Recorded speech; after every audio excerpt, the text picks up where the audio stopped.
نحمده ونستعينه ونستغفره ونؤمن به ونتوكل عليه ونعوذ بالله من شرور أنفسنا ومن سيئات أعمالنا من يهده الله فلا مضل له ومن يضلل فلا هادي له ونشهد أن لا إله إلا الله وحده لا شريك له ونشهد أن سيدنا ونبينا وشفيعنا وحبيبنا ومولانا محمدا عبده ورسوله صلى الله عليه وعلى آله وأصحابه وبارك وسلم أما بعد فقد قال الله تعالى في كلامه المجيد والفرقان الحميد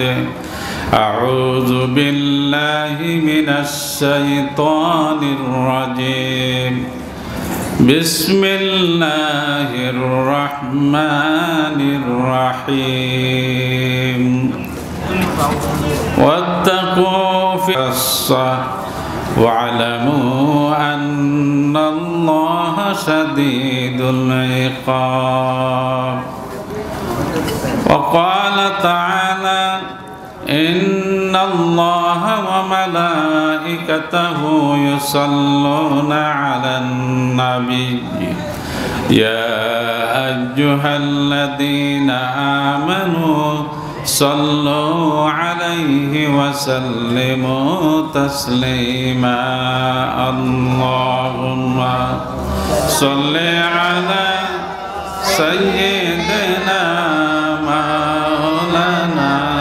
محمد وعلى آل سيدنا مولانا محمد اللهم صل على سيدنا مولانا محمد وعلى آل سيدنا مولانا محمد صلى الله عليه وسلم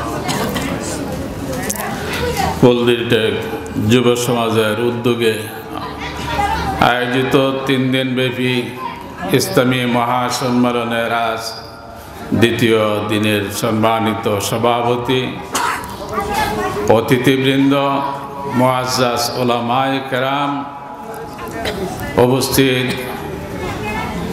বন্ধুগণ পর্দার আড়ালের মা ও বোনেরা আসসালামু আলাইকুম ওয়া রাহমাতুল্লাহি ওয়া বারাকাতুহু আমরা মহান রবের অযুত কোটি শুকরিয়া জ্ঞাপন করছি যার মেহেরবানিতে আমরা আজকের এই সম্মেলনে উপস্থিত হতে পেরেছি সেজন্য পড়ছি আলহামদুলিল্লাহ হামদান কাসীরান তাইয়্যিবা মুবারাকান ফি আজকের সম্মেলনের দ্বিতীয় দিনের এখন চলছে দ্বিতীয় অধিবেশন দ্বিতীয় পর্যায় কি বলেন দ্বিতীয় পর্যায়ে দ্বিতীয় অধিবেশন বা শেষ অধিবেশন প্রথম অধিবেশন শুরু হয়েছে কয়টা থেকে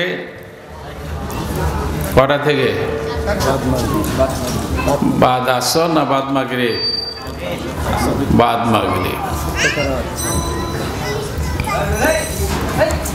পোস্টারে লেখা ছিল বাদ আসর হইতে নাকি হ্যাঁ কিন্তু এখন আসরের পরে তো দূরের কথা মাগরিবের পরও লোকজন তেমন হয় না এশার পরের যে উপস্থিতি তাদেরকে তো আন্দাজ করা যায় নাকি হ্যাঁ এখন আমাদের সিস্টেম আমাদের সম্মেলনগুলোতে আসার যে পদ্ধতি প্রক্রিয়া যে মানসিকতা আমাদের মধ্যে কাজ করছে সেটা হলো রাত ৯টার পরে যাব, প্রধান বক্তা যখন আসবেন বিশেষ পরিচিত সুপরিচিত বক্তা, তিনি যখন বসবেন তখন যাব, তাই না? তখন যাব, এর আগে না। কিন্তু আগেকার দিন কি ছিল? আজ থেকে 15-20 বছর 25 বছর আগে আমরা দেখেছি আসরের পরে থেকে শুরু হয়ে যেত, মাগরিবের পরে একবারে মূল অধিবেশন শুরু হয়েছে, উপস্থিতি, বক্তব্য সব কিছু মাগরিবের পরে সুন্দর শুরু হয়েছে। তো যা হোক, কালের পরিক্রমায় আজকের এই অবস্থা। আগে ছিল অ্যানালগ যুগ, এখন কি যুগ? এখন কি ডিজিটাল। সব কিছু ডিজিটাল হয়ে গেছে, হয়েছে না? সব কিছু ডিজিটাল হয়েছে না? ডিজিটাল হয়ে গেছে। বাদ রয়েছে কি? কি বাদ রয়েছে ডিজিটাল থেকে? বলেন দেখ। হ্যাঁ, ইমামতি বাদ রয়েছে। কোরআন দিয়ে দেশ গঠন ডিজিটাল হয়েছে নাকি? নামাজ ডিজিটাল হয়েছে না, তাই না? রোজা ডিজিটাল হয় নাই, হজ ডিজিটাল হয় নাই, জাকাত ডিজিটাল হয় নাই, হয়েছে? ডিজিটাল নামাজ পড়তে পারবেন? হ্যাঁ, না। হয়তো কিছু কিছু জায়গায় কিছু লোক হয়তো বিভিন্ন কারণে ডিজিটাল করার কিছুটা চেষ্টা করে, কিন্তু সম্ভব হয় না। ওয়াজ মাহফিল ডিজিটাল হয়ে গেছে। কি বলেন? কিভাবে? এই যে বললাম, এক নম্বরে হলো উপস্থিতির দিক থেকে, ওয়াজে আসার দিক থেকে, তারপরে এই যে দুই দিকে 2 কেরামান কাতিবিন লাগাই দিছে, তাই না? হ্যাঁ, এই যে 2টা ফিট করা আছে, এটা কেরামান কাতিবিনের মতো কাজ করতেছে না? হ্যাঁ হ্যাঁ, আপনি কি বলতেছেন, কি আলোচনা হচ্ছে, সব কিছু রেকর্ড হচ্ছে, তাই না? হ্যাঁ, এটা আপনি ছেড়ে দিলে পরে ইউটিউবে ফেসবুকে ছেড়ে দিলে সারা দুনিয়ায় ঘুরবে, এটা সারা দুনিয়ায় পৌঁছে যাবে। যেখানে যারা আছে, বিশেষ করে বাংলা ভাষাভাষী মানুষ, তারা এই আলোচনা শুনতে পারবে। শুনতে পারবে না? শুনতে পারবে না? শুনতে পারবে। ডিজিটাল হয়ে গেছে, ডিজিটাল। তো যা হোক, ডিজিটাল করে আমরা খুব ভালো করছি, খুব ভালো হচ্ছে। এখন ওয়াজে কাজ হচ্ছে না। ওয়াজ সম্মেলন, ইসলামী মহাসম্মেলন, তাফসিরুল কোরআন, তাফসির মাহফিল ইত্যাদি নামে সমানে ওয়াজ নসিহত হচ্ছে, বিভিন্ন জায়গায় হচ্ছে, গ্রামে গঞ্জে, এখানে সেখানে, পাড়ায় মহল্লায়, সব জায়গায় ওয়াজ হচ্ছে। আমল হচ্ছে? আমল হচ্ছে। ব্যক্তি জীবন থেকে শুরু করে আমাদের জাতীয় পর্যায় পর্যন্ত, আমাদের রাষ্ট্রীয় পর্যায় পর্যন্ত কি কোনো পরিবর্তন আসছে? পরিবর্তন আসছে? পরিবর্তন আসে নাই। পরিবর্তন আসছে না একটা? মনোযোগ, এদিকে মনোযোগ থাকতে হবে। এমনি অল্প লোক, আবার যদি একটু মনোযোগ না থাকে তাহলে কথা কমে কেমনে? হ্যাঁ হ্যাঁ, আমরা আগস্টের 5 তারিখে একটা পরিবর্তন আনছি না? একটা পরিবর্তন আসছে। হ্যাঁ, এটা কি ওয়াজের কারণে হয়েছে? এটা কি ওয়াজের কারণে হয়েছে? না, ওয়াজের কারণে নয়, এটা ছাত্র জনতার আন্দোলনের ফসল, তাই না? ছাত্র জনতার আন্দোলন, ছাত্ররা জীবন দিয়েছে, অনেক মানুষ জীবন দিয়েছে, প্রায় 2000-এর মতো ছাত্র জনতার জীবনের বিনিময়ে রাব্বুল আলামিন আমাদেরকে এক কালো অধ্যায় থেকে আমাদেরকে মুক্তির ব্যবস্থা করে দিয়েছেন, তাই না? জগদ্দল পাথর চাপা থেকে আমাদেরকে মুক্ত করেছেন। তো ওয়াজ থেকে যে কাজ হচ্ছে না, পরিবর্তন আসছে না, তোর মধ্যে অনেকগুলো কারণ আছে, অনেকগুলো কারণ আছে। তোর মধ্যে একটা কারণ কি? একটা কারণ ওই যে শুরুতে বললাম যে আপনি আপনার সময় মতো টার্গেট নিয়ে আসবেন, রাত 8:30, 9টা, 9:30 আসবেন, প্রধান বক্তার সুন্দর আলোচনাটা শুনবেন, একটু উপভোগ করবেন, খুব মজা লাগবে, ভালো লাগবে আপনার কাছে, আপনি আসেন, তাই না? হ্যাঁ, কথা বুঝছেন না আমার? জি হ্যাঁ, না কিছু বললেন, না বললে তো মুশকিল, আবার ঘুমায় যাবেন গা। আপনি ওয়াজ মাহফিল আসবেন, কোরআন ও হাদিস থেকে যা কিছু বলা হবে, কে বললেন এইটা বড় কথা নয়, কি বললেন এইটারও বড় কথা, তাই না? কি বলছেন তিনি, কোত্থেকে বলছেন? মন করা কথা বলছেন, আজগবি কথা, আজেবাজে কিচ্ছা কাহিনী, না কোরআন সুন্নাহ থেকে, কোরআন হাদিস থেকে তথ্য বহুল কথা বলছেন, নির্ভরযোগ্য কথা, গ্রহণযোগ্য কথা তিনি বলেছেন, এইটা হওয়ার দরকার ছিল, তাই না? সন্ধ্যার পর আমি অবসর আছি, ওয়াজ মাহফিলে চলে যাই, ওখানে গিয়ে আলোচনা শুনবো, এইটা না, ওইটা না। আমাদের হলো যার আলোচনা যত সুন্দর, সুমধুর কণ্ঠের অধিকারী, আর টান না দিলে তো কথাবার্তা হয় এমনি, কথা বুঝেন না? টান্না না কইলে, স্বর দিয়া একবার টান দিয়া না কইলে এটা ওয়াজ হয়? কথা বুঝে না। এটা কি ওয়াজ হয় নাকি আলোচনা হয়? আলোচনা, এটা ওয়াজ হয় না। হ্যাঁ, আপনারা বলে ফেলেছেন এটা ওয়াজ হয় না। টান দিলে কি হবে? ওয়াজ হবে। এখন এটা সরি কিতাবতে বলুক আর আজগবি কথা বলুক, বানায় চেনায় কথা বলুক, ভিত্তিহীন কথা বলুক, তাতে অসুবিধে নাই। টান দিয়া কইছে, স্বর লাগায়া কানো হাত দিয়া সিলদান একটা দিয়েছে আর বলছে আমরা সুন্দর ওয়াজ হয়ে গেছে, তাই না? হ্যাঁ, কোরআন হাদিস থেকে বললে সেটা ওয়াজ হবে না, এই তো নাকি? হ্যাঁ, তা সুতরাং আমাদের কাজ আসছে না, এই জন্যে, কারণ নিয়ত খুব ভালো না। নিয়ত কি? নিয়তের মধ্যে আছে একটু উপভোগ করবেন, ওয়াজ শুনবেন, উপভোগ করবেন, মজা করবেন, মজা করে শুনবেন, বাস ভালো লাগবে, চলে আসবেন। আরেকটা কারণ কি? অনেকগুলো কারণের মধ্যে আমি উল্লেখযোগ্য 2-3টা বলবো, বেশি না। আর একটা অন্যতম প্রধান কারণ হলো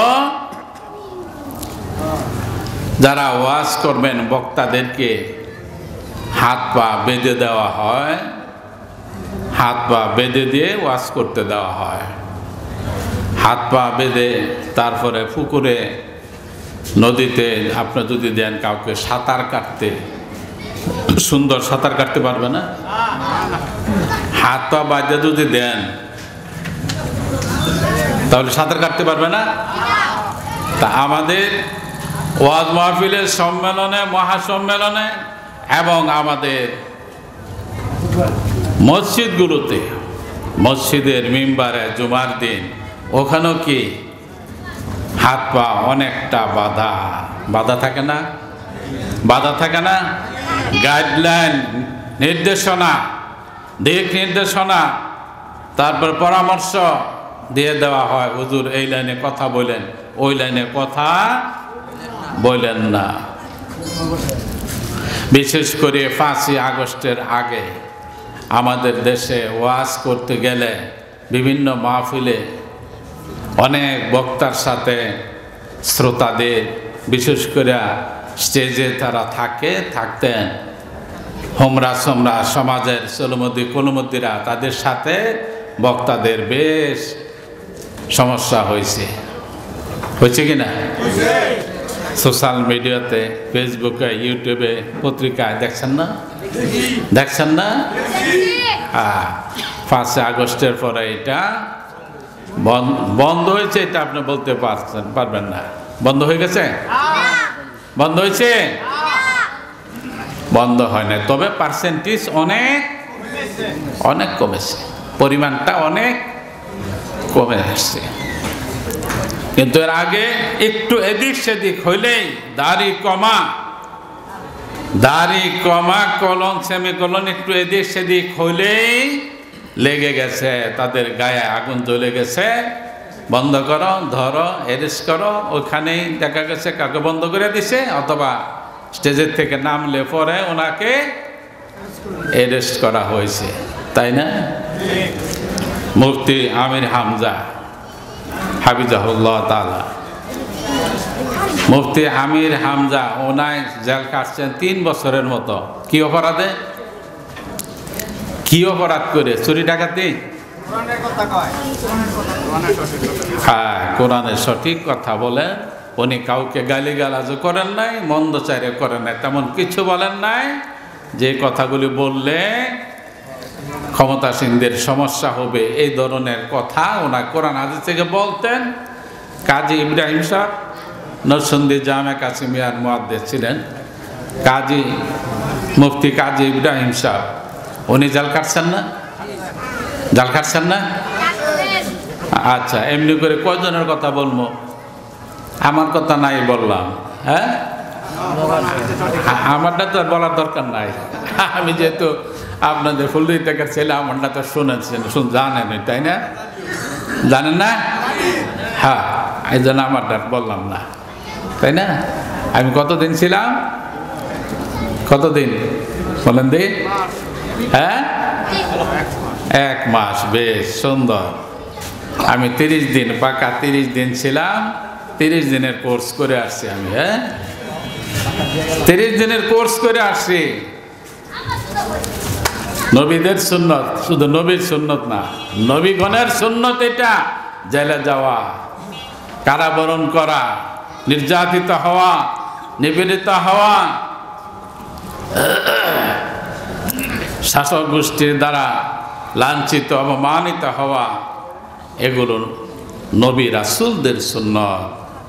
তা আমি রাব্বুল আলামিনের কাছে হাজার শুকরিয়া আদায় করি যে উসিলা হোক, যে কারণে হোক, একটা উসিলায়, যাদের উসিলায় আমি এই সুন্দর সুন্নতরা পালন করতে পারছি। কি বলেন?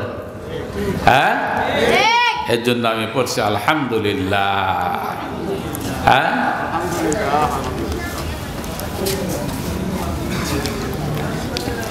বিনা অপরাধে অনর্থক যাদের হাতে দুনিয়াতে হ্যান্ডকাপ লেগেছে, হ্যান্ডকাপ লাগায়া আদালতে আনতো, আবার হ্যান্ডকাপ লাগায়া জেলের ভিতরে নিত। হ্যাঁ, কি বলেন? সুতরাং বিনা অপরাধে অন্যায়ভাবে জুলুম করে যাদের হাতে হ্যান্ডকাপ লেগেছে, কাল কিয়ামতে আদালতে আখিরাতে বলা যাবে, আল্লাহ তুমি তো জানো কোন অন্যায় অপরাধ করি নাই। আমি যখন গ্রেফতার হই আমার হাতে ছিল কোরআন, আমি পুলিশকে দেখাইছি, দেখেন দেখি এটা। তো তাদের দেখার সময় আছে? উপরের নির্দেশ, উপরের নির্দেশ। উপর বলতে কি আসমানের নির্দেশ? হ্যাঁ, উপরের নির্দেশ, বাস গ্রেফতার করতে হবে। তা যা হোক বন্ধুগণ, বলছিলাম যে 5 আগস্টের আগে বলা যেত না, আর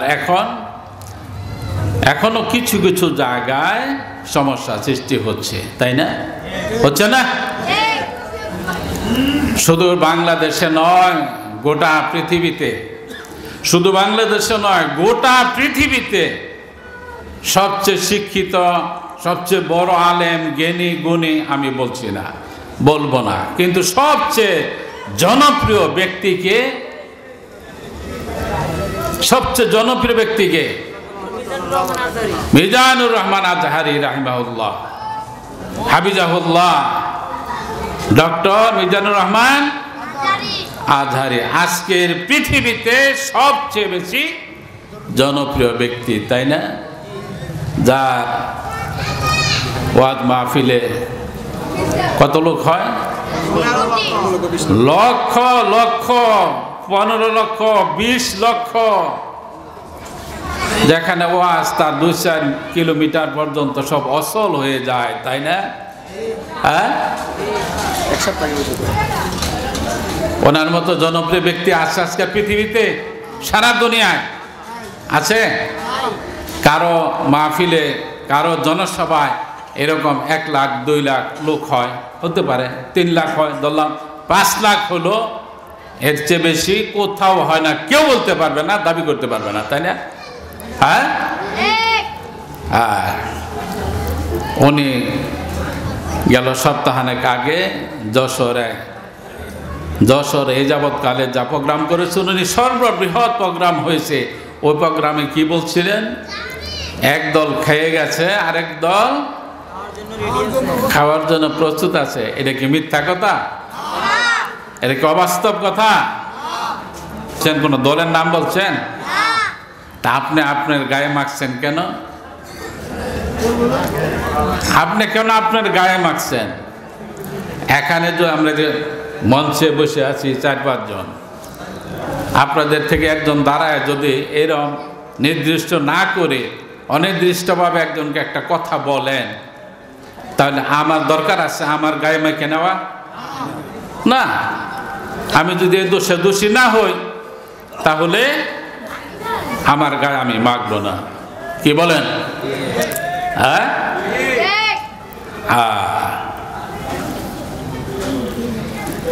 একটা ঘটনা আপনারা অনেকে জানেন, ছোটবেলা শুনেছি। বেচারা মুরগি সাক্ষী নাই, চোর ধরবে কিভাবে? আবার যে বেচারা সালিশ করবে, তার মধ্যে একজন ছিল খুব চালাক। উনি বলছে ঠিক আছে, আমি দেখি কি করতে পারি। এইভাবে যখন সবাই বসছে, বেচারা ঘোষণা দিয়ে দিল। কি ঘোষণা দিল? কি ঘোষণা দিল? যে ব্যক্তি এই মুরগিটা চুরি করছে, তার মাথায় মুরগির পাখনা থাকবে। তার মাথায় কি থাকবে? পাখনা থাকবে। যা করছে, এখন যে করে নাই সে তো আর এ ব্যাপারে কোনো চিন্তা করবে না, সে তো মুক্ত, সে তো নির্দোষ, তার কোনো সমস্যা নাই। কিন্তু যে বেচারা এই কাজটা করেছে সে তো এখানে উপস্থিত, এখন তার ভিতরে তো পুলিশ, তাই না? হ্যাঁ, সে আস্তে করে সবার চোখ ফাঁকি দেওয়ার চেষ্টা করছিল, মাথায় হাত দিতে। আস্তে করে মাথায় হাত দিয়ে একটু জারা দিছে, ওই দেখি যদি ফাঁকা থাকে, ওই ফাঁক না থাকে যদি থাকে, তাহলে এটা ফালা দিতে হবে না, ফেলতে হবে না। এখন মাথায় হাত দিয়ে দিছে। এখন সালিশরালা বুঝতে বাকি আছে? বুঝতে বাকি আছে? বুঝতে বাকি নাই। তো সুতরাং হাজারি সাহেব তিনি কারো নাম বলেন নাই, কিন্তু একদল খেপে গেছে, উল্লাসিতা কথাবার্তা মন্তব্য করতেছে। এক বড় নেতা মন্তব্য করছে, ওই কি জানি একজন আছে না, কি আজহার মাঝহার, কি বলেন? এগুলো লজ্জাজনক কথা না? এটা তো লজ্জার বিষয়। আর আপনি কোন সলমদ্দি? আপনি কথা বলছেন কয়জনের সামনে? 100 লোক হবে, 200 লোক হবে, 300 লোক হবে, এর বেশি না তো। আর হে বেচারা কইছে 3 লক্ষ না, 9 লক্ষ না, 15-20 লক্ষ মানুষের সামনে। আপনার কথা শোনার জন্য আসে না 1000 লোক, আর ওনার কথা শোনার জন্য আসে লক্ষ লক্ষ লোক। চিন্তা করেন দেখি। সুতরাং এ হলো অবস্থা। সুতরাং বন্ধুগণ, বলছিলাম যে আমাদের ওয়াজে কাজ হয় না। যেখানে আমাদের ঔষধ দেওয়া দরকার, যেভাবে চিকিৎসা করা দরকার, সেভাবে আলেমগণ চিকিৎসা করতে পারছেন না।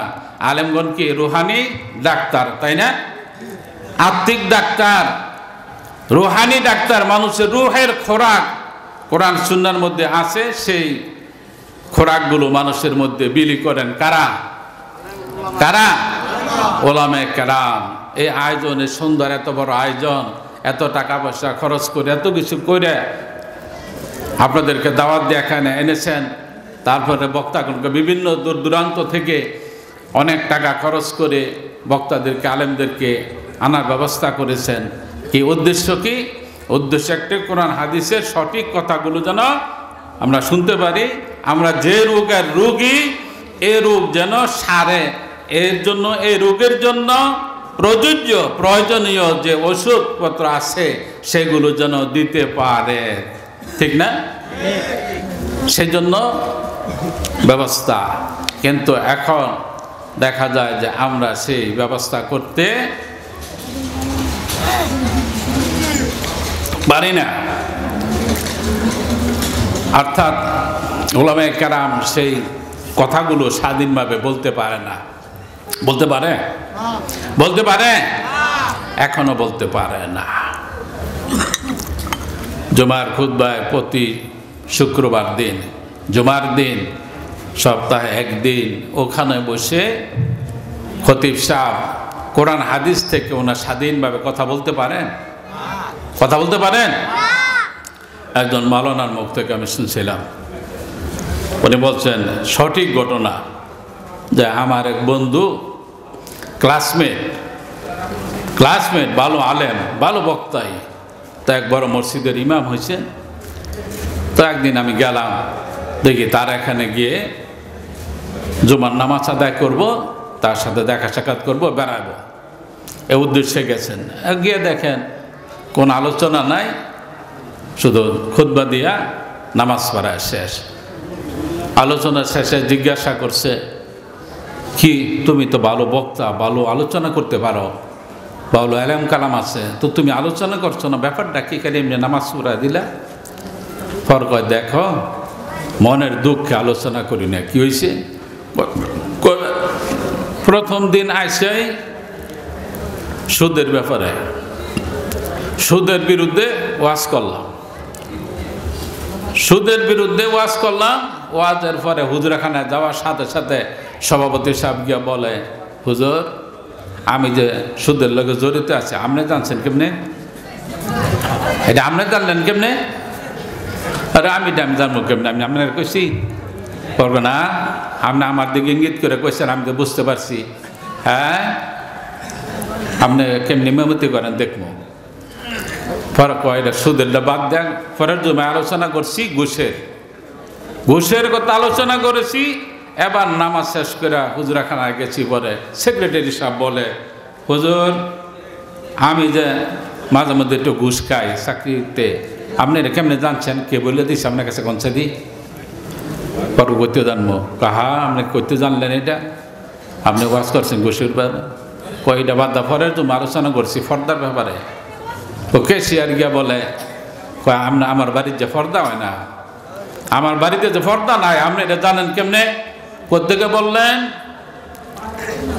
কফার আর বাদ দিয়ে দিয়েছি। না আর দরকার নাই, আর দরকার নাই। যেইটাই বলি, যেই বিষয়ের উপরে কথা বলি, কারো না কারো উপরে কমন পড়ে। হ্যাঁ, কি বলেন? এই সমস্যা হয় না? এখনো হয় না? বহু জায়গায় হচ্ছে, কত কিছু হচ্ছে।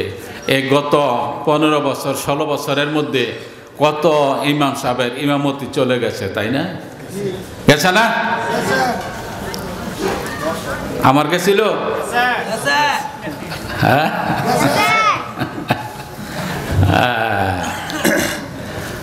আচ্ছা,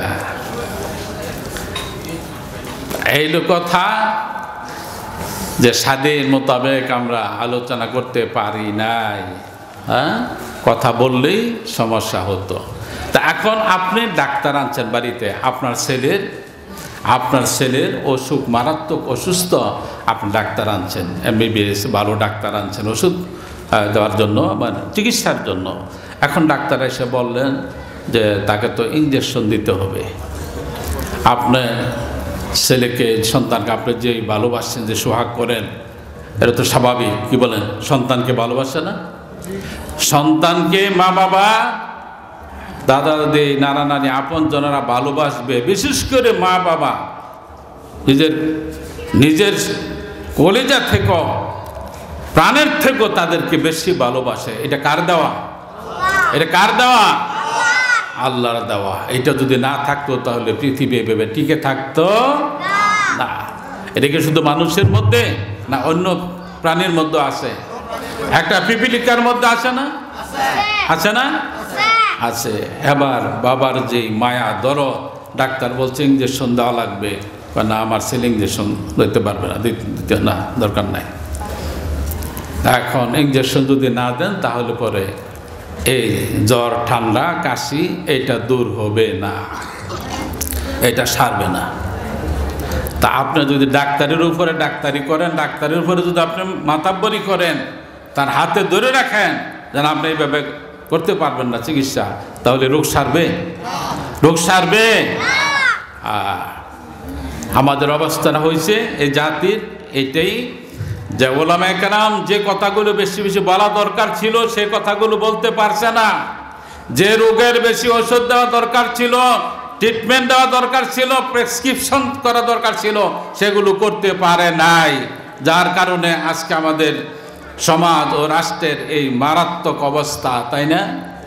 হ্যাঁ, আপনি সুবহানাল্লাহ বললে কত সওয়াব হয়, আলহামদুলিল্লাহ বললে কয়বার কতটি সওয়াব হয়, হ্যাঁ, তারপর নামাজ পড়লে জিকির আজকার করলে সওয়াব হয়। আপনি খালি এই আলোচনা করবেন আর ওইদিকে সমাজের অশান্তি, জুলুম, চাঁদাবাজি, নির্যাতন, নিপীড়ন, লাঞ্ছনা, বঞ্চনা, অবগতি যা আছে সব অধঃপতন সমাজের মধ্যে বিরাজ করছে, তাই না? তাই না? সুতরাং এখানে এই সমাজ ও রাষ্ট্র পরিবর্তন করে এখানে ওই অশান্তি দূর করে কি করলে পরে শান্তি আসতে পারে, এই কথা বেশি বলা দরকার ছিল না? এই কথা বেশি বলা দরকার না?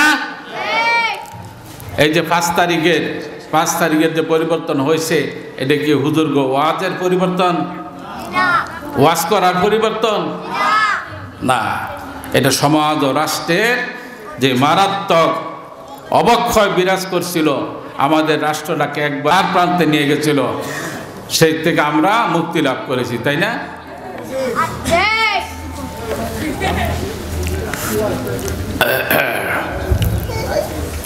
আচ্ছা, এখানে আইসা ওয়াজ মাহফিলে সুন্দর মতো ওয়াজ শুনলেন, মসজিদে গিয়ে সুন্দর নামাজ পড়েন। আমাদের সবচেয়ে শান্তির জায়গা কোথায়? মসজিদে। কোনো গন্ডগোল সাধারণত হয়?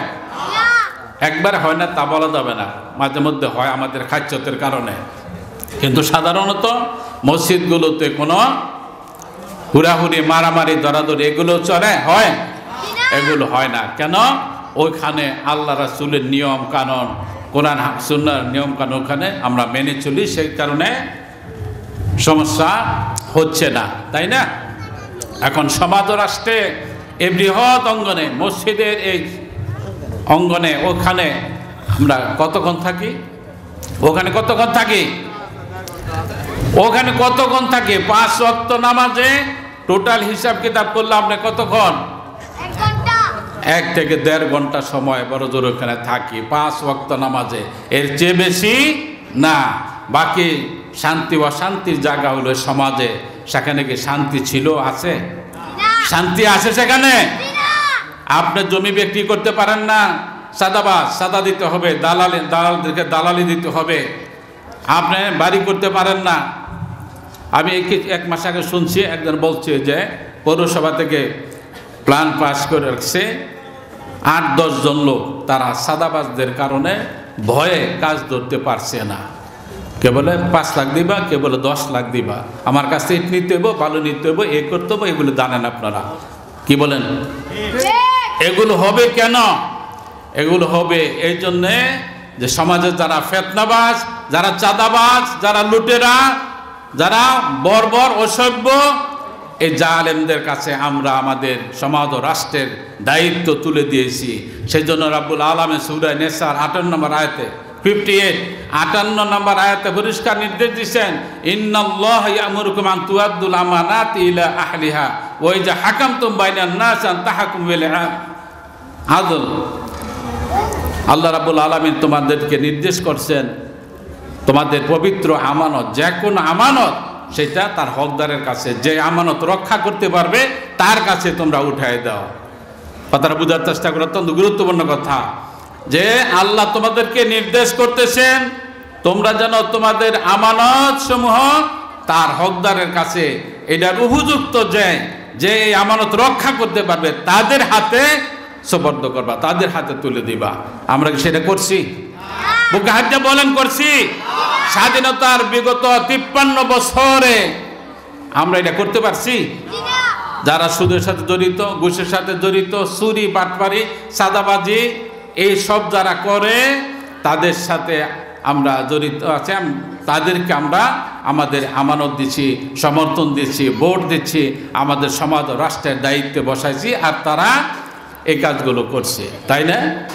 ফলে আল্লাহ সূরা আনফালের 25 নম্বর আয়াতে পরিষ্কার বলে দিলেন, ওয়াত্তাকু ফিতনাতাল্লা তুসিবান্নাল্লাযীনা যালামু মিনকুম খাসসা ওয়া আলামু আন্নাল্লাহা শাদীদুল ইকাব, যে তোমরা সেই সমস্ত ফিতনা থেকে বেঁচে থাকো যে ফিতনা কুফল তোমাদেরকে ভোগ করতে হবে, শুধু ফিতনাবাজরা ভোগ করবে না। আল্লাহ তোমাদেরকে বলছেন যে তোমরা দূরে থাকো, বেঁচে থাকো ওই ফিতনা থেকে, ওই বিশৃঙ্খলা, অশান্তি, অবক্ষয়, এগুলো থেকে, ফিতনা থেকে তোমরা দূরে থাকবে। যে ফিতনার কুফল তোমরা ভোগ করতে হবে, শুধু যারা ফিতনা করে তারা ভোগ করবে না।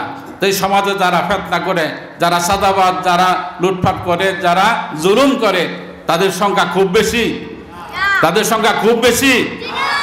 এখন তারা যে এগুলো সৃষ্টি করছে, এর কুফলটা, অশান্তির ফলটা আমরা ভোগ করতে হচ্ছে না? ভোগ করতে হচ্ছে না? সুতরাং এই ভুলের কারণে বিগত 53 বছর শান্তি আসে নাই, আর আগামী 100 বছর আসবে না যদি আমরা শান্তির জন্য কোরআন সুন্নাহর কাছে ফিরে না যাই, রাব্বুল আলামিনের বিধানের কাছে আত্মসমর্পণ না করি, তাহলে পরে শান্তি আসবে? শান্তি আসবে? সুতরাং যারা আল্লাহর কাছে সারেন্ডার করব না, আল্লাহ রাব্বুল আলামিনের বিধান নিজের জীবনে, পরিবারে, সমাজে, রাষ্ট্রে মেনে নিব না, তারা সত্যিকারের মুসলমান বলে নিজেকে দাবি করতে পারবো না। সাফ কথা, একবার চ্যালেঞ্জ দিয়ে আমি বললাম, যদি কেউ পারেন আমার চ্যালেঞ্জের মোকাবেলা করবেন, যে কেউ যদি এর থেকে দূরে থাকে, এর বিপরীত পথে থাকে, তাহলে পরে সে নিজেকে মুসলমান বলে দাবি করতে পারবো। বছর পর বছর, 50 বছর যাবৎ ওয়াজ শুনতেছি, করতেছি, 53 বছর পাস হয়ে গেছে। এই 53 বছর পরে এবার যে সুযোগটা আসছে, এই সুযোগটা যদি জাতি কাজে লাগাইতে না পারে, জাতির কপালে মারাত্মক দুর্যোগ আছে। এমন অন্ধকার অমানিসা নেমে আসবে যার শুভে সাদেক হবে না। এই অশান্তি, অনাচার থেকে আর আমরা মুক্তি হয়তো পাবো না। সেজন্য বন্ধুগণ, আসুন একটু সচেতন হই, ওয়াজ আমরা কাজে লাগাই, আমরা জালেমদের থেকে দূরে থাকি। কোরআন সুন্নাহর কথা যারা বলবে, আমরা তাদের কাছে ফিরে যাব, তাদেরকে আমরা সমর্থন করব, তাদের হাতে আমাদের আমানত, আমাদের এই সমাজ ও রাষ্ট্রের আমানত আমরা তাদের হাতে তুলে ধরব। তাহলে পরে তুলে দিলে পরে আমাদের এই অশান্তি, এই বিশৃঙ্খলা, এই সাদাবাজি, এই লুটপাট, এগুলো বন্ধ হবে। কি বলেন, ঠিক কিনা? তার সবাই রাজি আছেন? কারা কারা রাজি?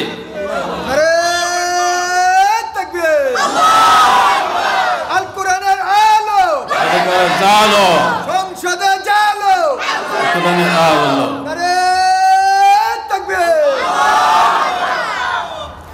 এই হাত উঁচু করে রাব্বুল আলামিনকে সাক্ষী করছেন, যদি লঙ্ঘন করেন তাহলে একবারে পিওর মুনাফিক হবেন। আল্লাহ আমাদের সকলকে হেফাজত করুক, মুনাফিক থেকে বাঁচার তৌফিক দান করুন। আমিন। আসসালামু আলাইকুম ওয়া রাহমাতুল্লাহি ওয়া বারাকাতুহু।